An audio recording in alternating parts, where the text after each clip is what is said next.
എല്ലാവർക്കും more taste in less ടൈമിലേക്ക് സ്വാഗതം. ഇന്ന് നമ്മളിവിടെ ചെയ്യാൻ പോകുന്നത് എഗ് മയോണൈസ് ആണ്. വളരെ ടേസ്റ്റിയാണ്, ഈസി ആയിട്ട് മിനിറ്റുകൾക്കകം തയ്യാറാക്കിയെടുക്കാം. ഇതിനാവശ്യമായ ചേരുവകൾ: 3 മുട്ട ഞാനിവിടെ എടുത്തിട്ടുണ്ട്. അതിൻ്റെ വൈറ്റ് പാർട്ട് മാത്രം നമുക്ക് മതി, എഗ് വൈറ്റ് മാത്രം നമുക്ക് മതി. അതിന് ചെറിയൊരു ഹോൾ ഇട്ടിട്ട് അതിൽ വളരെ പതിയെ സൂക്ഷിച്ച് എഗ് വൈറ്റ് വേർതിരിക്കുക.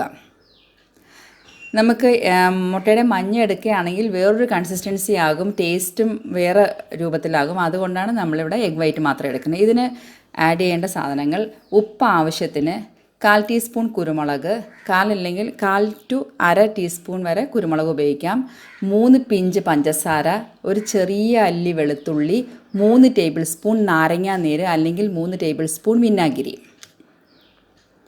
ഇനി ആ 3 എഗ് വൈറ്റിലേക്ക് നമുക്ക് ഉപ്പ് ആവശ്യാനുസരണം, 1/4 മുതൽ 1/2 ടീസ്പൂൺ വരെ കുരുമുളക്, 3 പിഞ്ച് പഞ്ചസാര, 3 ടേബിൾ സ്പൂൺ നാരങ്ങാനീര്, പിന്നെ വെളുത്തുള്ളി അരിഞ്ഞത്, ഇതെല്ലാം കൂടെ മിക്സ് ചെയ്യാം.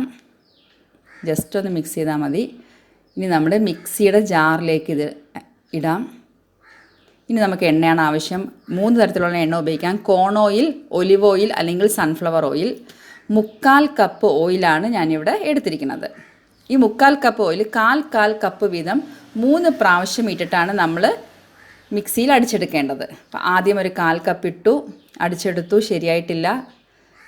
ഇനി മിക്സിയുടെ ജാറ് ചൂടാകരുത്. അതിനായിട്ട് നമ്മൾ 3 മുതൽ 5 സെക്കൻഡ് വരെ മാത്രമേ മിക്സിയുടെ ജാറൊന്ന് ഓടിക്കാവുള്ളൂ.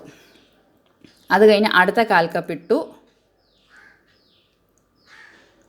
3 മുതൽ 5 സെക്കൻഡ് വരെ ഒന്നും കൂടെ ഒന്ന് അടിച്ചെടുക്കുക. ഇതാണ് സെക്കൻഡ് ടൈം നമുക്ക് കിട്ടിയ ടെക്സ്ചർ. അതും ശരിയായിട്ടില്ല.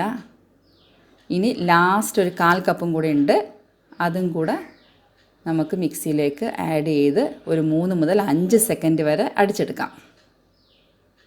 ഇതാണ് ലാസ്റ്റ് കൺസിസ്റ്റൻസി. കറക്റ്റ് കൺസിസ്റ്റൻസി ആയിട്ട് വന്നിട്ടുണ്ട്. നോക്കിക്കോളൂ, ഇതാണ് കറക്റ്റ് മയോണൈസിൻ്റെ കൺസിസ്റ്റൻസി. നമുക്കൊരു സിമ്പിളായിട്ടൊരു സാൻഡ്വിച്ച് ഉണ്ടാക്കിയെടുക്കാം. 2 ബ്രെഡ് വെച്ചിട്ട് മയോണൈസ് വെച്ചിട്ട് കോൺ ഷേപ്പിൽ മുറിച്ചെടുക്കാം. ഇനി കഴുകി ഉണക്കിയ ഒരു കുപ്പിയിലാക്കി ഇത് ഫ്രിഡ്ജിൽ ഒരാഴ്ച വരെ സൂക്ഷിക്കാം. എൻ്റെ എല്ലാ വ്യൂവേഴ്സിൻ്റെയും നന്മയ്ക്കായി പ്രാർത്ഥിച്ചുകൊണ്ട് നിർത്തുന്നു.